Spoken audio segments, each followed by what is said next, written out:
First things first, I'ma say all the words inside my head. I'm fired up and tired of the way that things have been. Oh, ooh, the way that things have been. Oh, ooh. Second thing, second, don't you tell me what you think that I can be. I'm the one at the sail, I'm the master of my sea. Oh, ooh, the master of my sea. Oh, I was broken from a young age, taking my soak into the masses, writing my poems for the few that look at me, took to me, shook at me, feeling me, singing from heartache, from the pain, taking my message from the veins, speaking my lesson from the brain, seeing the beauty through the... Hey, you turn me up, you turn me up, believer, believer. Hey, you turn me down, you turn me up,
Now, here are your intrepid hosts of Unseen Storm, J6 Revealed, Cindy Young, and Tommy Tatum. Hi, and welcome to another episode of January 6th Revealed, Unseen Storm. And my name is Tommy Tatum. I'm here with my intrepid co-host, Cindy Young, another January 6th defendant hero. And this is our Memorial Day show. We're going to be trying to show some respect and reverence to some patriots within the movement and without the movement and those associated with the movement. And I'm talking about the January 6th movement because there is a large amount of January 6th patriots who are service members, patriots, heroes, veterans, some awards here and there. Cindy, I think you've done a little bit of looking into a little bit of our people, and tell us a little bit what you found out with it. Yeah, I've actually, here's a shout out to Marie Goodwin, who has done an incredible amount of work just cataloging the patriots that we have, the veterans that are involved with the January 6th community movement. And on Monday, we will be doing a special show at 3 p.m. to honor those people, as well as the people that have stood for our country. It's their day, and we're going to honor them. Amen. Amen. It is. Well, in the spirit of that, and like there are a lot of people, like we talk about the movement. There's a lot of people associated with the movement that J6ers, kind of like J6ers, like honorary J6ers. And we have a really special host, special guest that we're waiting to show up right now, Mr. Ivan Ragland, the Deep State Marauder himself. He was feeling unwell today, and he decided to come on and do it anyway. And then he had another little appointment he had to take care of. So he'll be popping in literally any moment right now. And I have a lot that I can say about Ivan on a personal level. But I was just talking to Kevin, our producer, a moment ago. I was like, I know that Cindy knows Ivan, but I didn't know exactly how well you know Ivan. So what's your experience for the viewers at home? So my first meeting with Ivan was right after I was detained and arrested. He came to New Hampshire to speak on the Constitution. He was doing 2 speeches at 2 different locations, and I got to go to both locations and meet him. And I can say that day, what Ivan gave me, and he probably doesn't even know it, was he gave me a lot of hope. Because even though, we were in a mess with January 6th, he enlightened me as far as what really was going on with January 6th, that I was pretty in the dark about I mean, I had just gotten caught up in everything, and I was kind of feeling like I was a very bad person. And after listening to Ivan, I was like, oh, no, I'm not a bad person at all.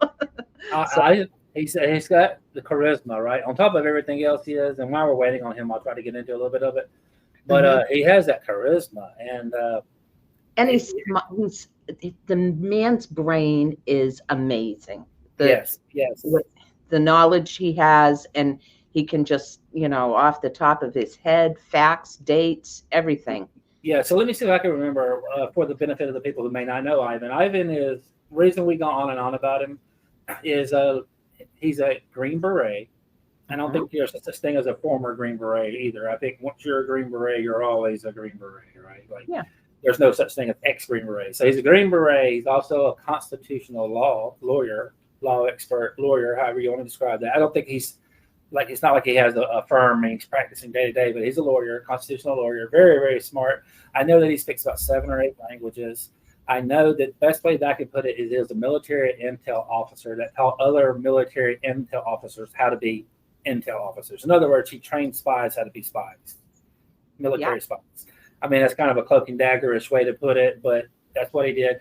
And I know that I see all kinds of cartoonish caricatures and ideas about who Ivan is and what he is online. It's kind of insane. But I know why Ivan does what he does, because he'll tell you. His parents were from Russia, and he's kind of seen what that kind of oppression can be like. And he was a military, come over here, benefits of America, raised in America, a patriot that he is. And then he kind of worked up under Mike Flynn, in the position that he had. Ivan had the very same job that the traitor Vindman had during the first Trump impeachment. Like the guy over in Ukraine who'd come and testify in front of Trump, Ivan literally had that job before they set Flynn up and took him out. And Ivan has told me that when he saw this bunch of traitorous civilians set Mike Flynn up to take him out the way they did, it's when he said, no, personally, not on my watch. And I've seen Ivan for a couple of years, he wasn't working J6 so much because he was still trying to prove to the world how these Democrats stole the 2020 election. He was spending his own money, flying out to Arizona, testifying in all these cases. And there's so much of it, it's kind of hard for me to keep up with all that at the time, because my head is surrounded in January 6th. So he comes to the corner one day. So for those who may not know, it's been a year doing the vigil on Freedom Corner outside the jail in D.C. And lots of people came. And then Ivan came one day. I didn't know who Ivan was. I know any at all. And I was still kind of standoffish of everybody. He's kind of standoffish just by nature of what he is and his job, and strangers in D.C. walking up to you and stuff. So it took about, I don't know how long it took, a little while before I got to know Ivan real well. And that came after he'd met Mickey, who's Ashley Babbitt's mother, and us on the corner. He said, you guys need to start going to Capitol Hill, because the Republicans had just won the Hill back and had opened Congress back up. Because people forget, as part of their color revolution and treason, they had closed Capitol Hill down for 2 years. So basically, Ivan, and I'll get to the point real quick, Ivan taught us, Ashley Babbitt's mother and everybody, how to navigate Capitol Hill, how to go to the committee hearings and this, that, the other, and have your voice be heard, basically, right? So I think he's trying to text me right now. He got pushed. It's going to be about 3:15 before he shows up. So we got about 3 or 4 more minutes. He's texting me right now. I mean, he definitely has his ear to the ground on everything that's happening around D.C. He's there all the time, in and out of hearings, in and out of court cases. He's always there. And he's spent a lot of time on January 6th, but he also spent a lot of time on the COVID with the veterans, and a lot of time on integrity. Yes, absolutely. And he'd take all these things personally, is the thing. Like when I talk about these cartoonish caricatures of him and Mike Flynn, honestly, I don't know Mike Flynn, never met him. But, and hopefully we'll have time to have Ivan. One of the things I wanted Ivan to do is explain to the world, how does one become Mike Flynn? How do you get that job? Like, if you're just a regular guy and you go to the military and you're real smart and you love your country, and assuming that it's not infiltrated with a bunch of communists and everything's merit-based, what do you have to do to have that job in our military? Because he explained it to me one time, and it's fascinating. because quite frankly, these people smearing these patriots have no idea what it takes to become one. You know what I'm saying? You know what I'm saying? Like, yeah, go ahead. So that's why I get a little iffy. I get a little about it. Well, quite frankly, I get like that when people say Ashley Babbitt was a crisis actor. I'm like, really? So you think Ashley would disrespect her country like that and lie to everybody? no. You know what I'm saying? I know that's how her mama feels about it. You know what I'm saying? Like, she's a veteran. She's a war hero, as far as I'm concerned. She lost the ability to have children for this country. And you want to say she's not real? Do you understand how insulting that is? Sorry. Go ahead. No, you're right. And with anybody that I think in this day and age that is over the target with what they're putting out and what they're saying and what information they know, you're going to get it from both ends. And Ivan gets it, you know, but he also schools people. I mean, I love it when a reporter tries to blindside him, and then, oh boy, you opened up the box. So he said he's going to be here just as soon as he's coming, guys. He's going to be here in just a minute. That's why I'm keep looking at over here. But so on a serious note, what you're talking about right now, yeah, when he helped me regulate my emotions, because honestly, a lot of those situations are super emotionally volatile, right? And I'm angry at the world. They've murdered a woman beside me. I'm watching people lie about her in front of the world during C-SPAN. Millions of people are watching, and Christopher Wray's right there. It's emotional, right? But Ivan was kind of like an anchor, and he would say, "Look, talk about chill, that, you know, cool it off, you know, whatever." He would give me suggestions and stuff. And you got to remember, it's in an environment where everybody hates us. It's me, Ashley Babbitt's mama, Nicole, maybe Tammy or Gary's there, and everybody else is staring at us like they hate us. Yeah, I tried to have him testify at my trial, but really, of course, the judge, you know, declined it immediately, because the way they put the boundary was if you had no contact with the person, you couldn't put them, like I couldn't put Pelosi on the stand. I would have loved to put Ivan Raiklin on that stand and have to school them, you know? Hey, to that point, so, you know, I waived my Fifth Amendment right and testified in Brian Mock's trial. I didn't know Brian Mock, and I had been in D.C. for months at this point in time, putting stuff out. People kind of knew it within the community I was there. So I answered a phone call, showed up at his trial, and then they asked me, this little prosecutor tried to set me up for a 20-year felony and said, well, why were you there? It's like, I forget exactly what the question was, but he was trying to get me to say we were there to stop the votes. I'm like, no, that's not why we were there. I wanted them to follow the Constitution. And the 10 days, he's like, how does that happen? I'm like, well, the 12th Amendment of the Constitution of the United States of America and the Electoral Count Act. Objection. He's not an expert, Your Honor, because what I was about to say is absolutely. They only wanted to use one half of the 12th Amendment, not the other half, which clearly states that we were in the right. And the Electoral Count Act, it's funny. It's funny because they say, well, Mike Pence did not have the authority to interpret the Constitution to have this ability on January the 6th.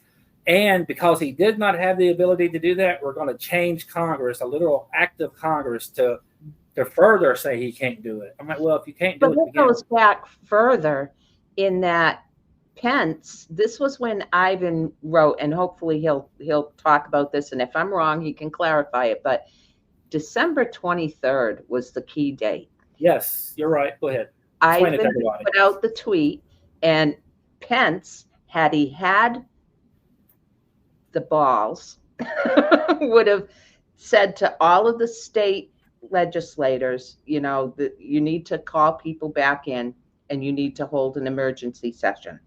Yes, because at that point, it's kind of like a point of no return in a way of speaking, because that after that day came and went and he did not do that, it becomes a different game. Like what can happen now? Yeah. So, and I'm kind of saving this where he gets here, but me and Ivan both believe that he kind of inadvertently, by telling the truth to Mike Pence in those tweets, triggered January the 6th. Because we believe that Nancy Pelosi saw that, and whoever around it was looking at it. And listen, I always say there was three ways Pence could interpret it. He had the ability to interpret. There's three possible ways to interpret it.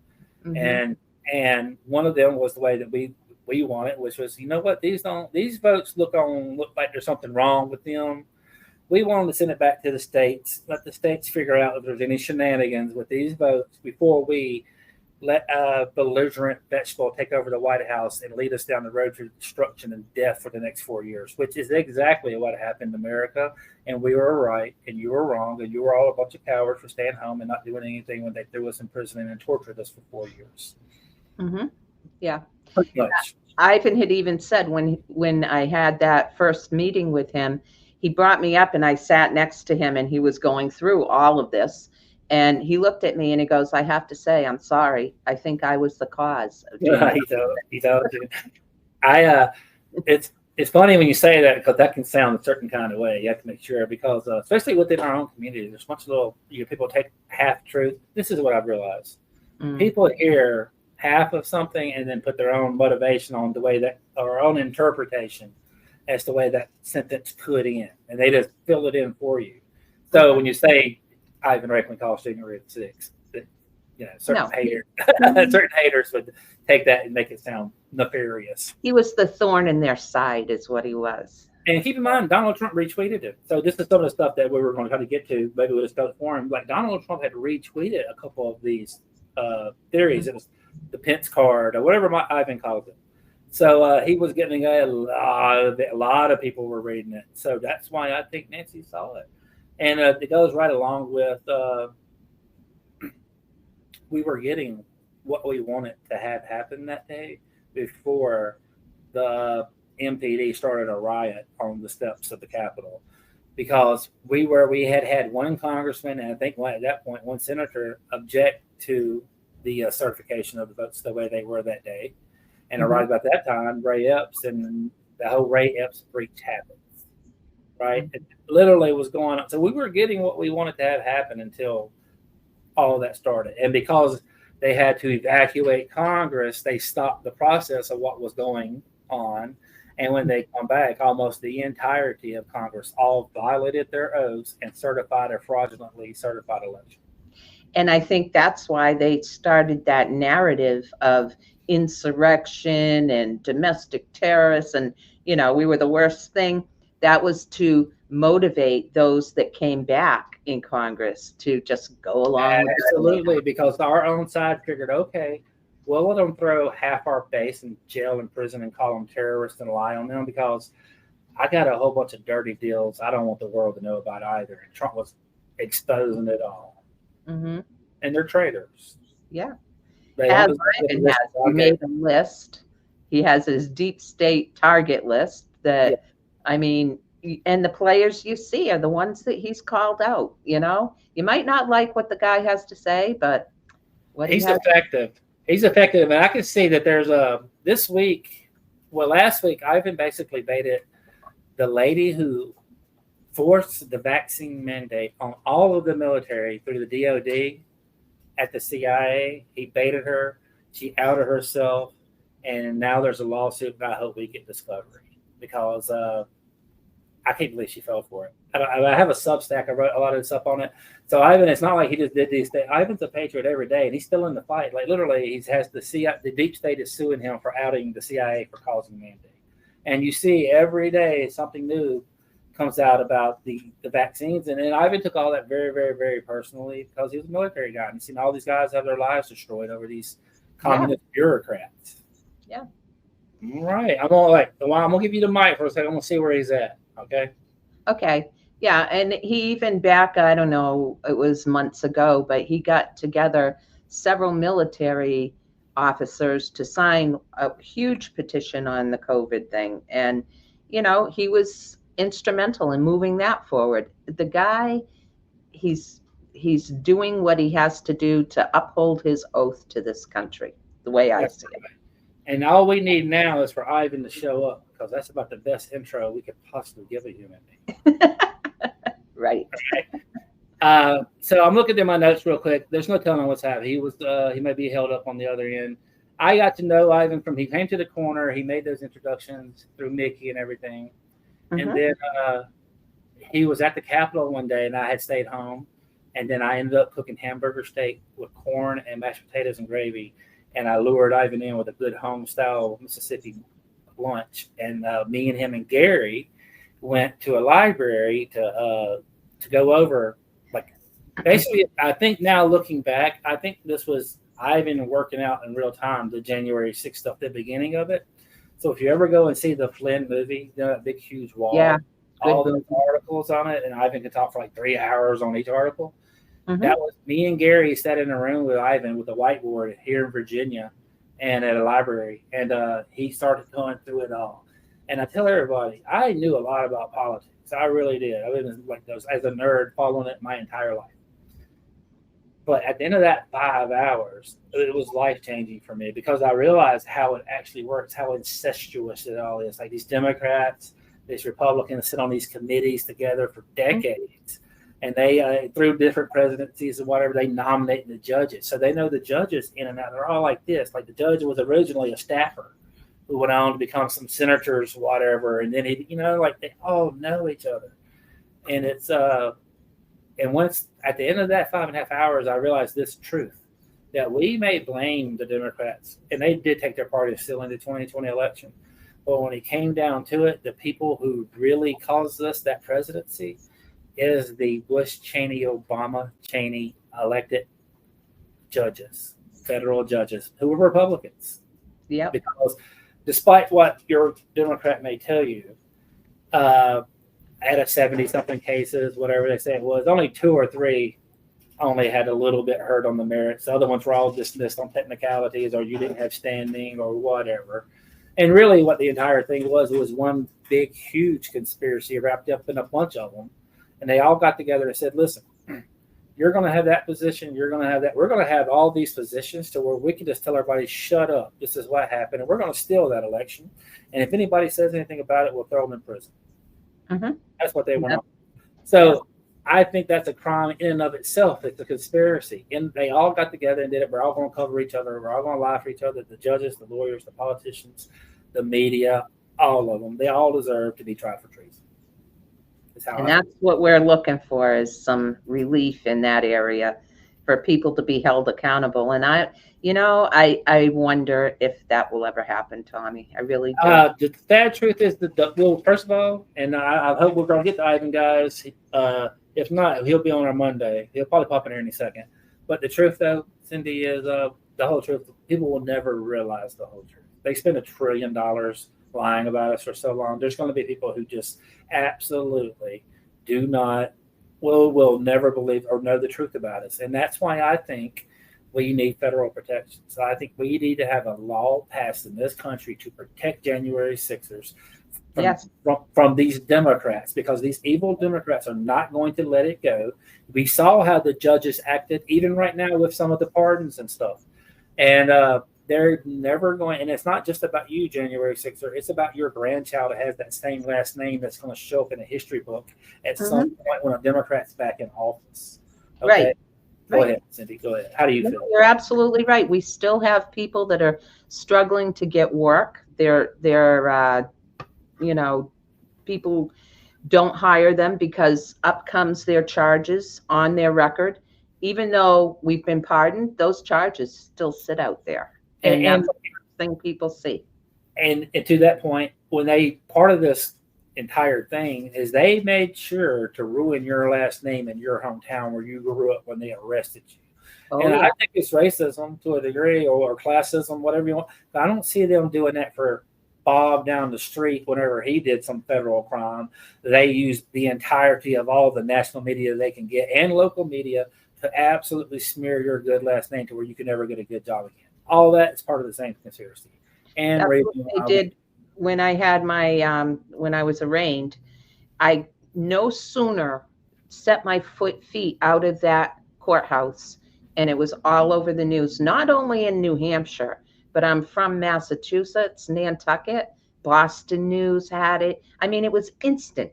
And it was like, I had people calling my daughter saying, what's going on? Because they just smeared me all over the place. To your point, there was a J6 2 days ago, a lady, family, she sent me a message, and one of our most notorious haters had gone online and posted their name, address, phone number everywhere. And keep in mind, these Democrats are killing people. These Democrats are in the street shooting people dead over politics. And here we have our trolls because the federal government made us targets to a demonic Democrat party.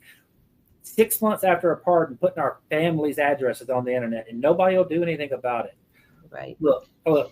I like Bongino. I like Cash Patel. I mean, I do. I think a lot of people give them a hard time for impossible situations they don't understand. But I would like somebody to explain to me why they allowed this to happen. Why they allowed that family to have their lives threatened from these Antifa demonic pieces of crap. 6 months after Donald Trump gave us pardons and told the world the government attacked them. So why is that still going on? Well, one of the things that Laura Logan said, and we were going to get into this today if we hadn't rearranged the show. Yeah. Sorry, also we want it to be fluid. I'm going there. Yeah. But one of the things that Laura Logan said in Texas was that January 6ers need to remember that with the pardon, we still have a huge target on our backs. If you look at Antifa's postings, they're just waiting for you to get rearrested for something. And we've had a few that have gotten rearrested, and that just fuels their little thing that they love to talk about, that we're all a bunch of, terrorists, criminals, blah, blah, blah. Keep in mind, though, that I'm sorry, I get so excited and mad, Cindy, why. Keep in mind, last night, the very man who killed, 2 days ago, whatever it was, killed those Jewish people, the very people I'm talking about were probably hanging out in that very same circle, FBI. Give me a phone call. I'll tell you their names. Mm-hmm. Okay, they harassed us for a year while every MPD officer, judge, they were all watching on a live stream. They all pretended like they didn't watch us have hate crimes committed against us continuously for me a year, for Mickey and them 3+ years. Nobody did anything. Right. I would love to get some of that attention that the Jewish community is rightfully getting about these demons targeting them. But we got none of that. And I watched officers watch it happen. They did it to congressmen while they were there with us. Oh, yeah. They did nothing. When we were there for CPAC, we were all at the Capitol grounds, and the Capitol Police were standing the perimeter just waiting for something to happen so that they could do an arrest, That's what they want. I think they were waiting on me. I think they were because they had heard. Hey, give me 1 second. Ivan needs the link real quick. He's sending it right now. So talk about CPAC real quick. I'm gonna get him that link. All right. So we went to CPAC, and we were all at the Capitol, and there was a presser going on, and so there was a circle of all Proud Boys, a bunch of people that had been at CPAC, Oath Keepers, guys that were had just gotten out of jail. It was a good time. Anyway, the Capitol Police surrounded us, and then there was these Antifa chicks with whistles and megaphones, bullhorns. They were being totally obnoxious. So Sue Sue Monk and I were kind of like guarding the perimeter and not letting them in to create havoc. And the Capitol Police actually came up to us, and he said, "You don't have a permit, so you can't keep her from going in and getting in with the crowd." So we had to move off of her and let her go where she was. But as you saw, as the day went on, she got into an incident with Enrique, which was totally, caused it. Yeah, I know. Go ahead. I got to worry about that. Caused it, and he ended up getting arrested for it. But then he got out. They didn't give him any charges, but it was all. A funny thing about, and I'm check your 1 second. Check your. Okay, he's coming in. So that very same female you're talking about is the one who is Antifa. Her name was Brianne. No, it's a different one. I don't want to say her name, but her brother had kidnapped a federal judge out of Maryland. Meth head junkies, went on a bank robbing spree, kidnapped some federal judges, and she's called Whistle Girl. So on Mother's Day, they tried to hijack. They literally assaulted me, 5 or 6 of them. I have all this on video too, FBI, Ed Martin, if you'd like to fire some cops and arrest a few of them. They allowed Antifa to assault Nikki Whitall. And BLM was there. There was hundreds of them there. They allowed me to get assaulted. And that very girl came up, got in my face, and put her elbow into me. Yep. And I said, no more. I didn't touch the girl, but I took her glasses off and broke them right there in front of the entire world for Antifa and all those punks to see that there's lines that are going to get crossed and there's going to be consequences. So, and I said, I dare Matthew Graves to take me to court, because when he does, this city is going to learn about how his fellow officers out here all murdered a woman beside me one day and then spent the next several years lying and benefiting from it.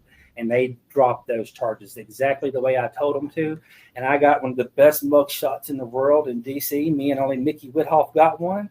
That's a mug shot while wearing Ashley Babbitt's t-shirt. Thank you, DC. I couldn't have thought of a better present to be given on Christmas, let alone to myself. And let's not forget Ashley being the veteran that she is. She gave her life for this. She gave her life in more than one way. She gave her living life, her service, but she also gave up her ability to give life to this country. Yeah. And a lot of people don't realize that. So she got to get out of the way. So I sent Ivan the link just then, and he should be popping in any second. Okay. All right. So we'll start with him with just going over January 6th to the tweet. You want to start at that point when he gets in? I would like him to do the tweet, and I'd also like for him to explain how to become General Flynn. I right? want people to realize, because it made such an impression on me. Like literally, wow! There's no way I could do that. You know, like if somebody were giving me, he's coming in now. If somebody were to say, Tommy, here's $1 billion, I couldn't do it. And people that are viewers that are on watching, if you have specific questions, be sure to put them in the chat. We'll try and pick up on them as we go along and get answers to your questions. And Ivan Raiklin, without further ado, your mic is muted, and I just gave you the best introduction a human being could ever be given. You're muted. You're muted. You're muted. Muted. He's not feeling well today, guys. You're muted. Yeah, I know. Yeah. Oh, my bad. He got up out of the bed being sick today, took his medicines and stuff. I think maybe because it's a Memorial Day tribute evening, guys. So I told everybody basically how I got to know you, Cindy, and then we talked about your history. And since we're going to be a little bit behind time, I'll give you the floor for a moment. And then at some point, if you would explain to the world what a man like General Mike Flynn, what process you have to go through to have that job in our United States service. If you can briefly explain to the world the kind of sacrifice you have to make to have that job. Okay.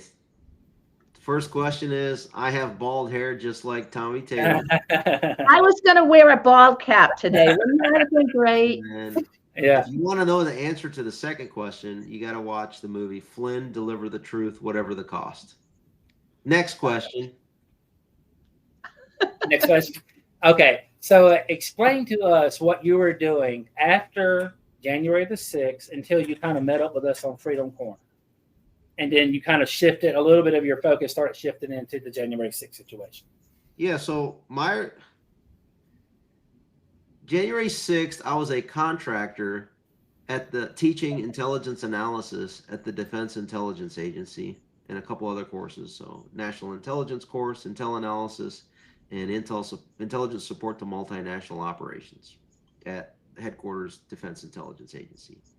Mm-hmm. In the reserves, I was a technology scout for a new organization that was stood up underneath the Army Futures Command, where I was a technology scout in artificial intelligence, mixed reality, and gaming, so that we could scout out companies that wanted to provide their technology and capability to the Army and the broader Department of Defense. Interesting. Okay. Mm-hmm. So that's what I was doing professionally. So that meant, 40 hours a week as a contractor and then 1 weekend a month as a reservist.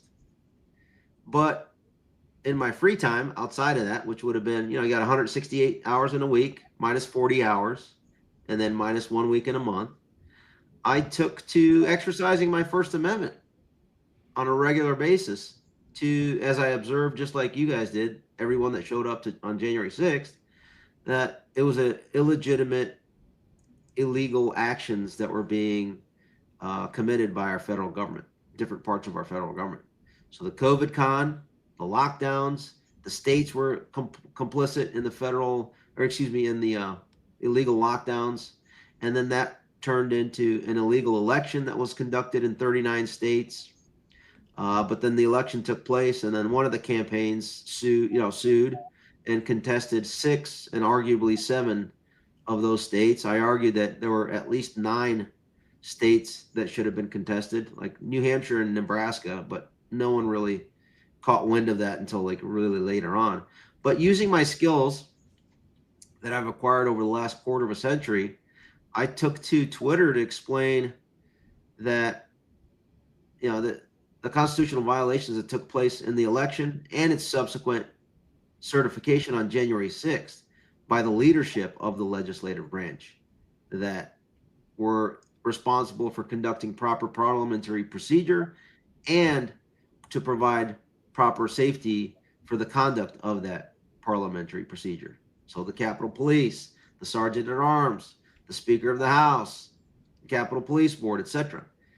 So I took it upon myself to just start investigating everybody involved using the methodologies that I used to teach, same framework, to go ahead and expose who was involved in the COVID cabal, COVID con, who was involved in the illegal electoral heist, who was involved in the January 6th Fedsurrection, who was involved in the subsequent cover-up of the January 6th Fedsurrection. And that really resulted in me building and creating the deep state target list, right? And it goes by category. Now, it's not everybody. I get it. Everybody's like, hey, you can nominate whoever you want, right? But at the end of the day, when we start to see the P. Diddy list, when we start to see the Epstein list, and we start to overlay that with everyone involved in the COVID con, everyone involved in the electoral heist, everyone involved in the January 6th Fedsurrection and the subsequent cover-up, and then let's take it back to everyone involved with the initial transgression that required them to conduct an electoral heist, which was the illegal spying on the Trump campaign. So, in order to understand all these players today, after you watch that movie, Flynn Deliver the Truth, Whatever the Cost, you will see exactly who is involved. It's the same people that went after General Flynn. And you have a lot of folks that either wittingly or unwittingly on social media that attack General Flynn. They are probably working for, wittingly or unwittingly, through a cutout to support the narrative of those that weaponized against General Flynn and subsequently President Trump. And you still have some senior level officials, even in this current White House. My evidence shows, I would say with moderate level confidence, more than even chance, that you have very senior officials in the White House currently that are there in order to block January 6th Fedsurrection truth, number one, and the whole COVID cabal, number two. Now, I get it, like the J6, there's overlap between the J6 community and the COVID stuff. But I would have to say that, you tell me, guys, who is more of like the front-facing figure that to the maximum has been trying to expose the truth on both of those categories? Other than you? Let me make sure I understand the question. Nobody. Yeah. Nobody. As a January 6th subject matter expert, I don't know what people really think about me. I know I spend every waking moment trying to find the truth. And I know I've never found your intel wrong. You've never lied to me. You've never had me go all half-cocked on some crazy idea. And nobody else, I've seen nobody else come to Freedom Corner and grab our hand and walk us through the halls of Congress and say, this is how you get heard, Tommy. This is how you do it. Yeah, because it took me a while, just like everyone else. That's why I was asking, Ivan, because I knew you were busy doing election stuff. You're trying to fix the last great moment of a treason. Right, because all of it ties in together. All Yeah. the same players. So then if you look at it from that frame of everyone's tied together, I didn't know that everyone was tied together until I started looking at individuals. So then when you're looking at, okay, interesting. You have, the staff director for the January 6th committee. Well, who is he? Why was he appointed? Oh, wow, it's David Buckley, the former inspector general for John Brennan. And you start to look at those relationships, and then you're asking yourself, oh, wait, but who was the impeachment hoax number 2 lead impeachment manager? And why was he appointed as such? Oh, it was Jamie Raskin. Well, what about Jamie Raskin's wife? Why was it that when she was the assistant secretary at the Treasury Department, she was one of the 39 names that Kash Patel himself unmasked while he was the deputy director of national intelligence of those illegally spying on General Flynn during the 2016 to 2017 transition of the first President Trump term. So as you start looking at all these individuals and players, you do a deeper and deeper and deeper dive. You start to set you go from the picture being 1 pixel to like 10 pixels. And now you're like in high def and in 4K seeing that, oh, you know what? I am I have the highest level of confidence with almost certainty what I'm looking at. And what I'm looking at is a Fedsurrection. And I can tell you which pixel is which color and where it is on the, on the board, basically. Ivan, separately from, because I see all your research, like I just said, but some of the stuff that you've been talking about here the last couple of weeks, talking about the connections between those who planned and pulled off January 6th and the, let me see if I say it right, the gene-altering mutilating therapy. There is a connection there, and I see that you're starting to unravel that. And this is the information that I haven't shared with you yet. So I know you're getting it from a different barrel than I am, but it's all the same thing. I know you're onto it. I missed the first part of what you said. Are you asking like what the connectivity between each of these issues? What I was saying was I've seen, like, through your research, you pulling at these unraveling that, and it verifies what I've seen on my own end separately from your research. So I know you're onto it right there. Yeah. Yeah. So, I mean, it kind of begs the question. So, President Trump, God bless him. Thankfully, he survived the 2 assassination attempts by the deep state. There's one topic that he does not really address.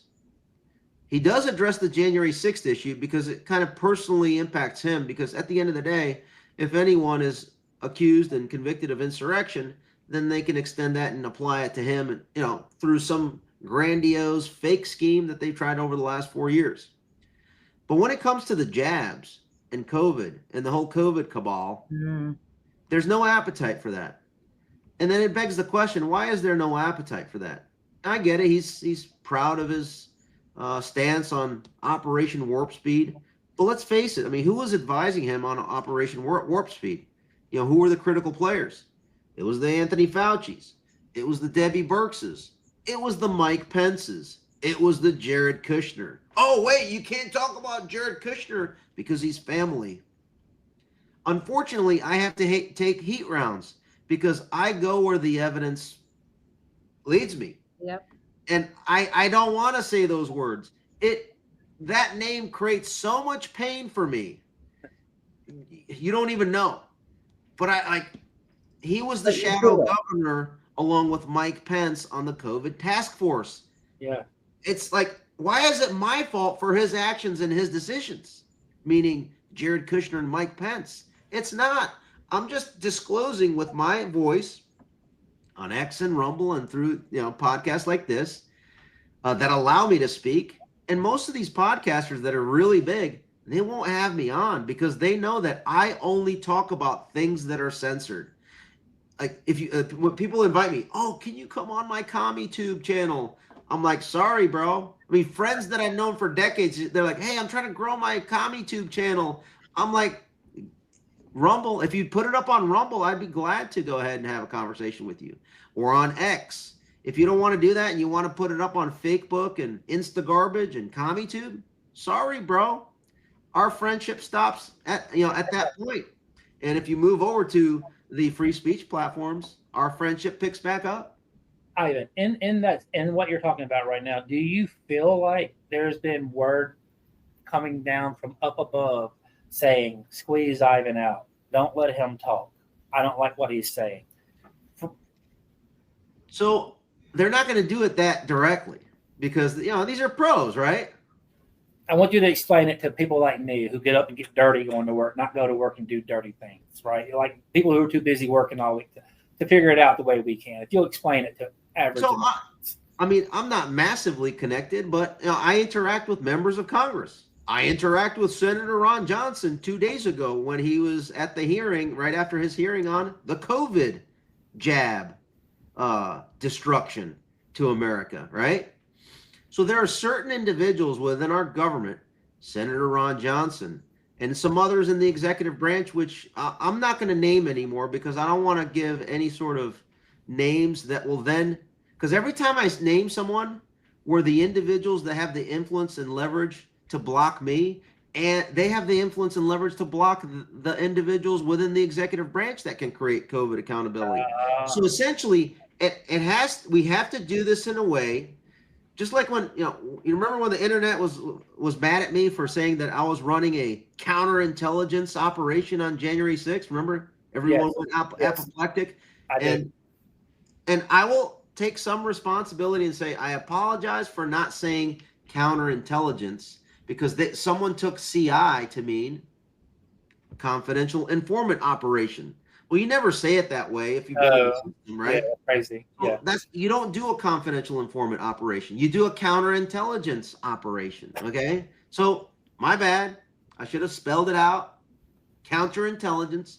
So by January 6th, I had already realized with my research from the illegal election on November, when it was November 8th timeframe, I think it was, a couple days later, when you saw the shenanigans and the votes spiking, as I started researching, I felt and saw that by January 6th, there was enough evidence for me that January 6th was going to go down in a, let's just say, weird way. And I wanted to be able to observe it in a way that was independent of anything that anybody else was doing. And I did it in my personal private capacity, Ivan Raiklin, because I said I was a contractor, but I was on paid time off. It's documented. I was not on duty teaching because I knew I was going to go to the ellipse and then kind of observe what was going on around me.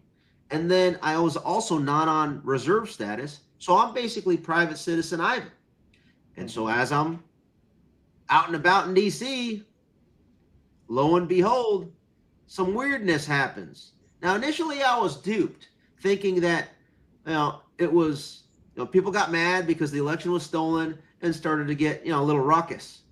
But as I started looking further and further and investigating and using my networks, all roads lead to a Fedsurrection.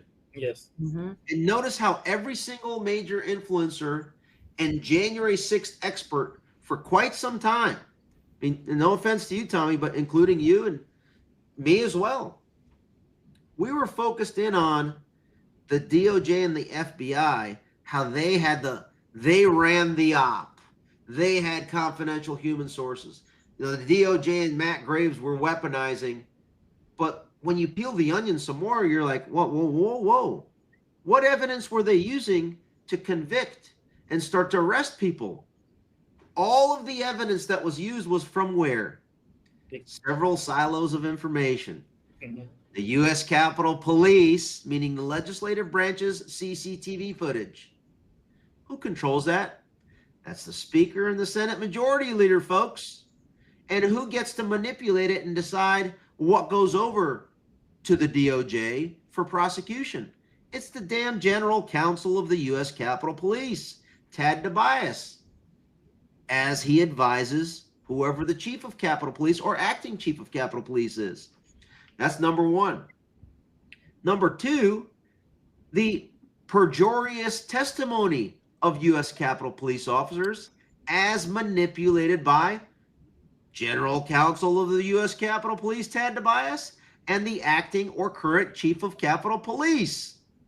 Give you one example. Remember this guy, David Lazarus, U.S. Capitol Police officer, that perjured himself and used the CCTV footage that only included video evidence that appeared as though would incriminate the Oath Keepers? Yep. There you go.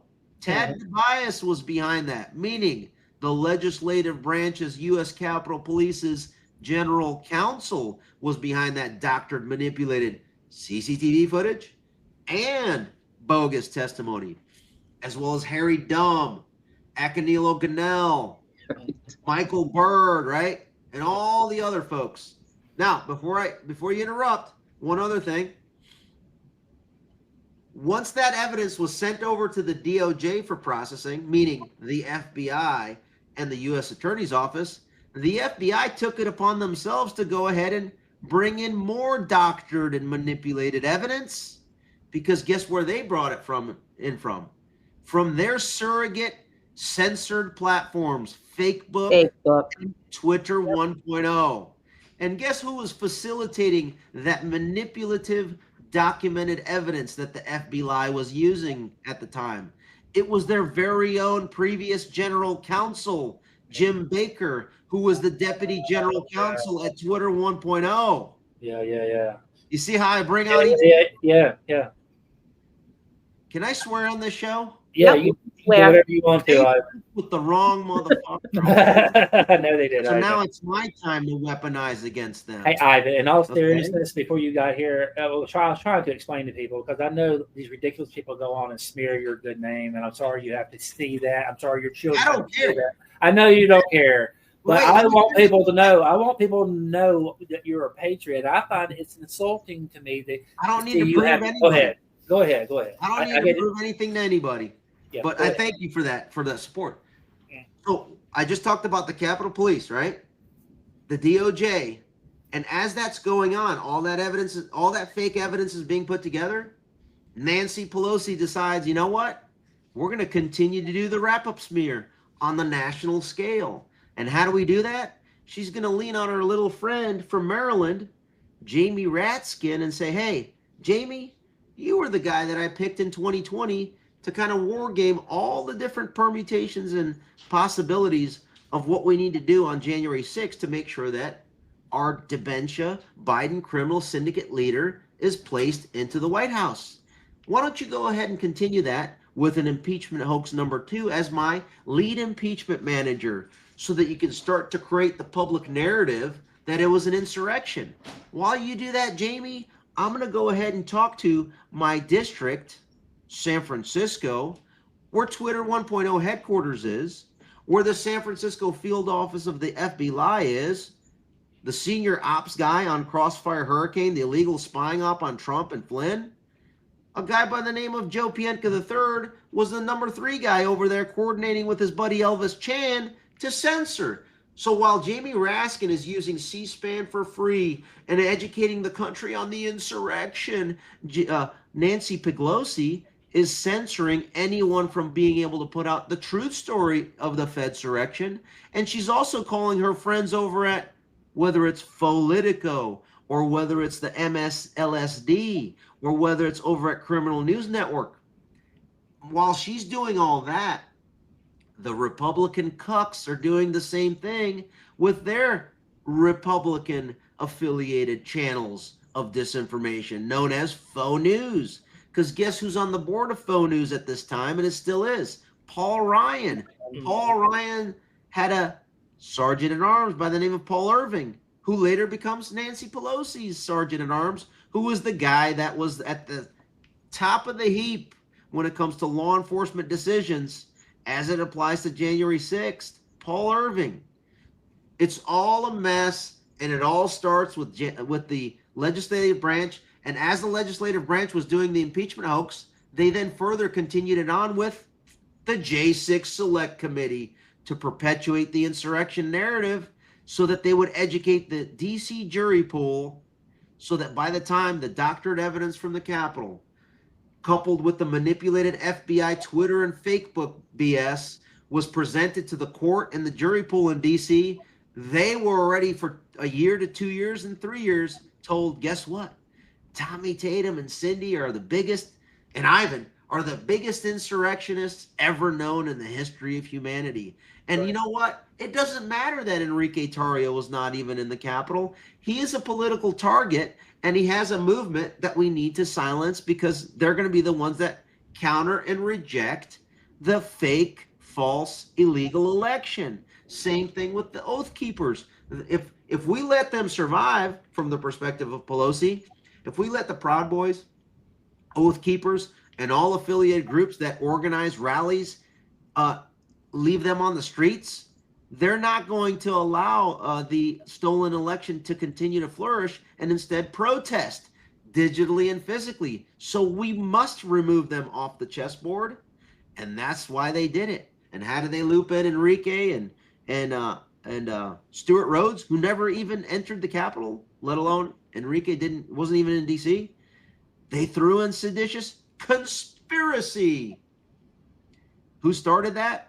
Pelosi, to her Capitol Police chief, to her general counsel of the U.S. Capitol Police, to U.S. Attorney Matt Graves, to Christopher Ray Epps, to Merrick Garland, and then over to the courts in D.C. that were duped. All right. So how do we clean it up, Ivan? I mean, I just, does it go too deep to clean up? I mean, Well, the first way to clean it up is to kind of get people to understand what the actual problem is. What I just laid out to you, most Mhm. of the bigger influencers, they're like, oh, Christopher Wray's bad. Merrick Garland's so Yes. bad. Yeah. Matt Graves is so bad, and the judges are so bad. Does that address the problem? No. Not at all. no.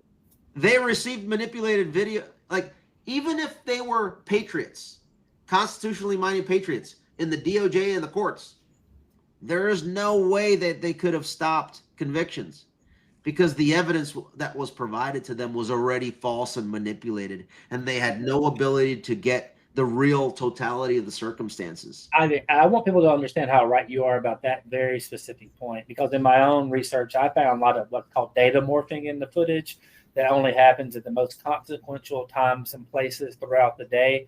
And to this day, nobody will touch it. Nobody has ever explained to me how we're supposed to get justice from footage that looks like a kaleidoscope. And nobody explains. Right. And you have a lot of Republicans that wanted to throw out Trump. And even if they weren't initially complicit in the Fedsurrection, they were involved in the I mean, think about it. If we expose all the text messages of every Republican on that day, they were probably clapping, right? Yeah, we finally got Trump out. Woo! What does that do to their political career? Exactly. That's best case scenario for these guys. Exactly. That's what they did. Worst case Too. scenario, they were like, yeah, let's do this. Paul Ryan. Yeah, Brian Style with the cover up. Yep. Who's Paul Ryan's replacement? Chair of the House Admin Committee that was slow rolling Barry Loudermilk from getting to the truth. Uh-huh. And he's also slow rolling Barry Loudermilk from getting his select committee, the new one, launched. Right. Is that what's happening They're now? going to slow roll it as long as they can. That's the name of the game with them. And now Listen you've to got this. those gatekeepers. How do we break through it? How? Because So, all right, let me believe finish. me, by I saying want this. to. Jim Yeah. Jordan, I'm hearing, is also trying to. They're trying to negotiate the select committee so that it falls under Jim Jordan's judiciary, so that so that the jurisdiction of this committee can only focus on the DOJ and the FBI. Can I jump in real? That's not where the problem is. You have to have jurisdiction over the Capitol Police, the Capitol Police Board, the House Sergeant at Arms, the Speaker's Office, the Capitol Police General Counsel. Once we get to that point, this entire Ivan, you're right. Proven. You're right, and I just want to, because we went to a lot of trials and cases and stuff. And one thing that they did was the DOJ would say at trial, we don't have to give you any discovery from any other federal agencies that are not the FBI, because the FBI is oversight by the Judiciary Committee. I believe HSI planned J6 and hid the investigation through Benny Thompson's committees, which then became the J6 committee. Do you follow me what I'm saying? That's how they hid it all. Yeah, because FOIA doesn't apply to the legislative branch. FOIA doesn't. It only applies to the executive branch. It doesn't apply to U.S. Capitol Police. Again, 2 U.S.C. 1967 paragraph B. Have you read it, Cindy? Yes, I have. It's in my book. Have you read, A lot that you read told 2 me. U.S.C. 1979 B as well? Yeah, everything that you told me about when we met in Ashland.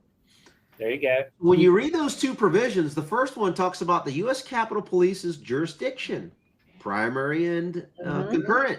And the second provision is it's the Capitol Police Board that decides what's considered security information. So if I have video of, name the J6er, where he's helping police, for example, the Oath Keepers, where I have video evidence of them assisting Tarek Johnson, helping out, making sure that the crowd is peaceful, patriotic, and exercising their First Amendment lawfully outside of the restricted zone, that video will consider as security information. But the video where it shows Tarek Johnson yelling at the Oath Keepers for help, and they're saying, yeah, what do you need, brother? That is used in the trial, that part. And because there's no audio to that, You don't know what they said. Gary Dunn is claiming that those Oath Keepers are saying what? Ugly words. You name Whatever they want to say. expletive or whatever is going to be, going to sell clicks for the wrap-up smear to promote the narrative. Well, and They if did people that think, in every instance, every Yes. case, yes, there were more. I case. was about to say there was another That's why I instance. never focused on the courts or the DOJ, but your former food bloggers sure did, right? You make sense because I eventually saw it. I was, it was different for me on the outside looking in, just trying to figure it all out. But I vouch for everything you're saying right now. Is the conclusions that you're drawing now, or the conclusions I've came to independently, and then everything you say, I learned something today listening to you, my friend. And I let you talk because there's no point in me saying anything because there's so much truth coming out of your mouth. So if there was something I disagreed with, everything I say. there you I go. want to be wrong so that I want some like alpha dog out there, woman or man, to say, "Hey, Ivan, you're a dumbass. Here's the evidence where you're wrong." They can't. I challenge everyone to do that. They would just rather say that you're some kind of super secret, traitorous Jason Bourne character. Like, I don't get it. But listen, I know you're a Yeah, patriot. don't insult me with Jason. Yeah. Bourne. That's a lesser human. I hear you. I just say bad things. And I But, say that as the most humble man ever to walk the face of the earth. Ivan, look, it's Memorial Day weekend. And I know you're a patriot. And to what you're getting now, Ivan's a family man. He's got some of the greatest children I've ever met in my life. Mhm. I know he puts them above everything in his life too. So Ivan's a great role model for all of America. You're a soldier, Ivan. Seriously, it's Memorial Day weekend. I thank you for your service. You've done things I can't even comprehend. The sacrifice you had to take, and I speak for a lot of America. I appreciate it, man. And I really, we may do something on Monday. We're wrapping up this hour now, but if we have a little pop-up thing, we'd be glad to have you back on.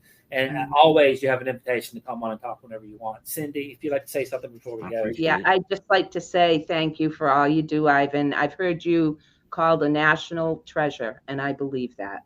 You've done a lot for this country. I'm just making First Amendment sounds. And I love all the sounds that you make. So you keep making them. Amen. We'll have him back to make another sound another day. I know he got out of the bed. I know he was sick and everything. And it's Memorial Day weekend. Love you, Ivan. Appreciate No, it wasn't because I was hanging out with Hunter.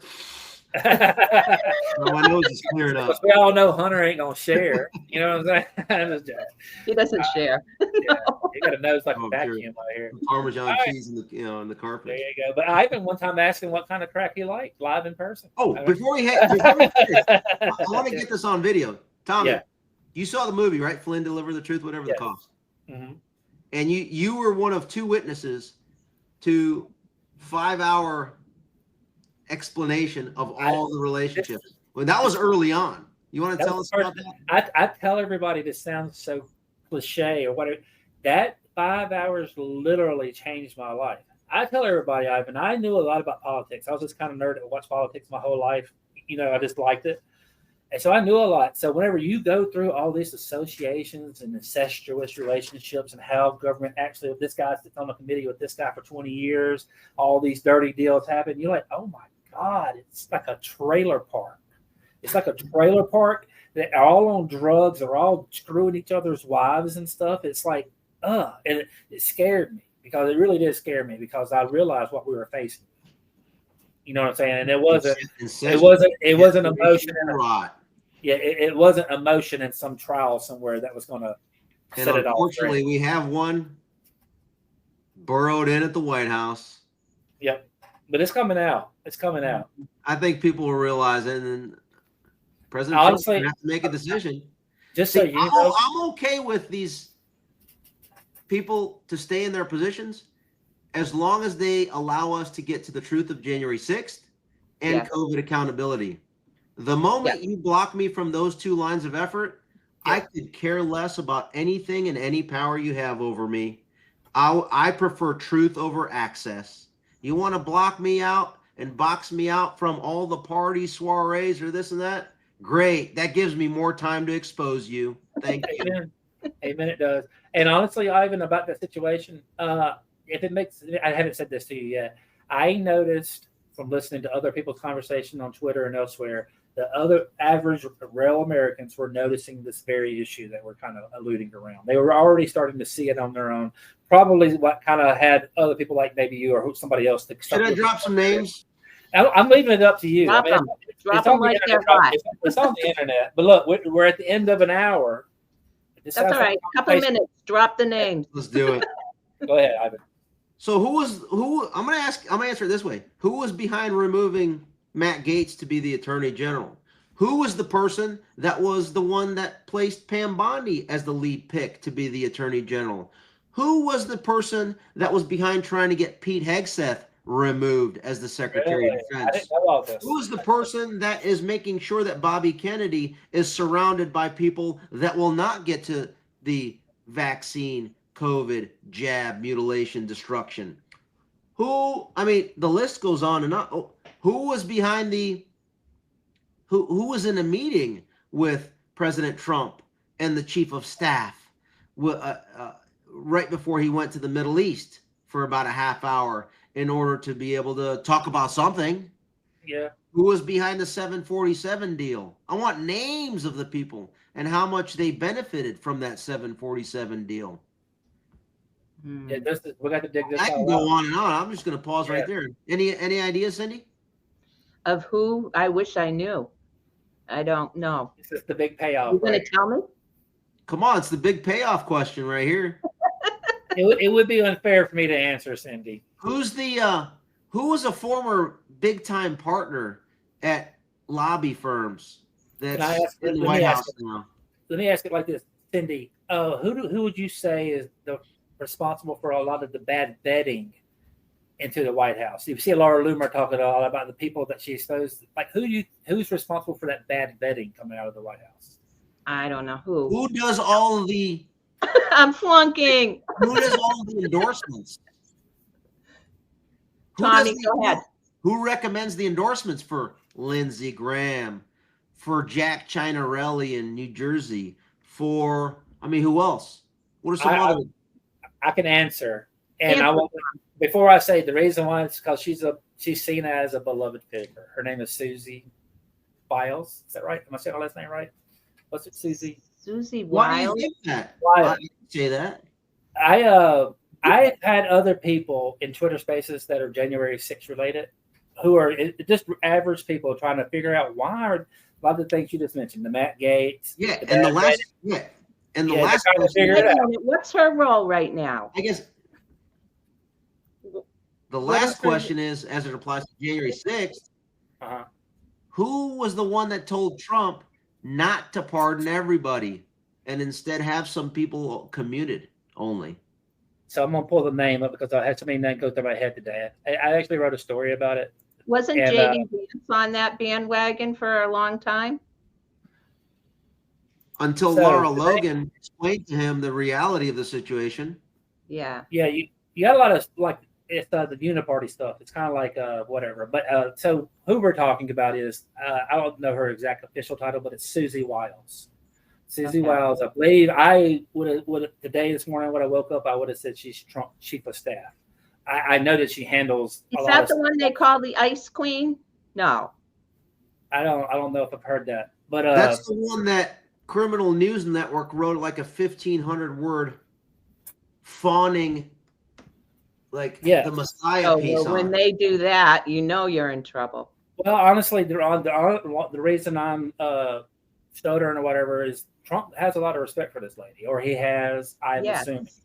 So I want to make sure I'm right about it, but honestly, this is like Ivan was just saying. Sometimes you have to tell some truths that are uncomfortable, and I want it all figured out, Ivan. In all seriousness, I want it all. I'm wondering which one's going to be more painful, her name or Jared's name? Right. Well, I don't know. I'm going to let you figure that out. But in all seriousness, Ivan, we have to get to the end of this, because if we allow these people to wait it out and stay in power in 4 years, I'm leaving the country. I'm not going to be hunted down again by this government and treated. And that's what they'll do. They'll come right back after us.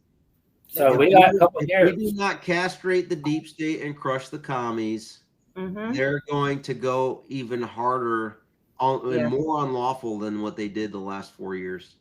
Amen. And there's only some of us that's going to end up dying in prison if we allow them to get away with it. And that should scare the shit out of everybody, really. Amen. Ivan, love you. Appreciate you. You know what? Who it should scare? The people that are currently in power that are doing nothing. Yeah. Yeah. I'm tired of all this. Talk. When are we going to see people held accountable. Why do you think, Ivan, this is a sincere question, why do you think Cash asked to be able to speak to the boss directly and not Pam Bondi?